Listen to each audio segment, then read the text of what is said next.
আসসালামু আলাইকুম প্রিয় বন্ধুরা, সবাই কেমন আছেন? আশা করি সবাই ভালো আছেন। আমিও আলহামদুলিল্লাহ ভালো আছি। আমরা আজকের ক্লাসে এখন আরবি হরফগুলোর ৮ ভাগের দ্বিতীয় ভাগ আমরা লিখব আজকে। গত ক্লাসগুলোতে আমরা প্রথম প্রকারের আলিফ মিম ত জ লেখা শিখাইছি। আজকে আমরা বা তা সা ফা কাফ লিখব। ২ নম্বরে কয় হরফ? ৫ হরফ। ২ নম্বরে ৫ হরফ। বা তা সা ফা কাফ। কি বলো না কা? সবাই ভুলে গেছো? ২ নম্বরে কয় হরফ? ৫ হরফ। বা তা সা ফা কাফ। ঠিক আছে, সবাই এদিকে খেয়াল করো, সবাই খেয়াল করো। এই দেখো, আমরা বা লিখবো। প্রথমে ছোট্ট করে একটা আলিফ দিতে হবে। প্রথমে কি করতে হবে? ছোট্ট করে একটা আলিফ দিতে হবে, তারপরে এইভাবে করে আনতে হবে, তারপরে এইভাবে। দেখছো সবাই?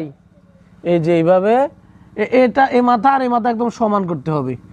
এই যে উভয় মাথা, এরপরে নিচে দিয়ে একটা নোক্তা দিলাম। কি হয়ে গেছে? এটা বা। তোমরাও লেখো, তোমরা তোমাদের স্লেটে এভাবে একটা বা লেখো, স্লেটের মাঝখানে বড় করে।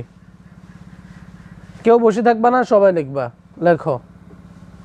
প্রিয় বন্ধুরা, আপনারাও দেখতে থাকুন। এই যে আমরা বা লিখলাম, এই যে এখানটায় আরেকটা লিখতেছি।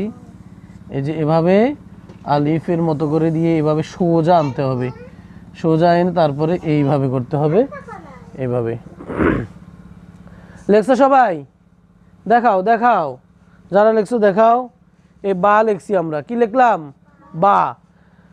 তারপরে একজন স্লেট নিয়ে আসো, উঠো, বলার সাথে সাথে উঠে যাবে। চক স্লেট নিয়ে আসো, এদিক সেদিক তাকাইও না। বলছি আসার জন্য, তুমি চলে আসবা। তুমি আরেকজনের দিকে তাকাইতেছো কেন? দৌড় দিয়ে চালু করে চলে আসবা। এই যে এভাবে, এভাবে করে এক ঘরে আলিফ দিতে হবে, তারপরে এইভাবে, এরপরে এইভাবে।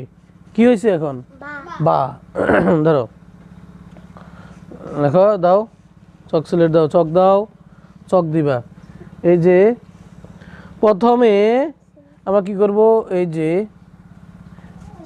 যদি বড় করে লিখতে হয় তাহলে এইভাবে লিখতে হবে আলিফ। ঠিক আছে, দেখো, এদিকে থাকো, এদিকে এদিকে তাকাও, এদিকে। তুমি ক্যামেরার দিকে তাকাইও না। এই যে এইভাবে, তারপরে এইভাবে। দেখছো? এই যে এইভাবে লিখবে। ধরো, যাও জায়গাতে যাও। তাহলে আমরা এই বা লিখলাম, তারপরে এই দেখো, সবাই খেয়াল করো, জায়গাতে যাও, জায়গাতে যাও। এই বাটাকে এখন আমরা তা বানাবো। কি বানাবো? এটা তো যেমন মনে করো, এই যেমন এটা হচ্ছে বা, এটা হচ্ছে কি? বা। এবার বা এর উপর 2 নক্তা দিলে কি হয়ে যাবে? তা হয়ে যাবে। কি হয়ে যাবে? তা হয়ে যাবে।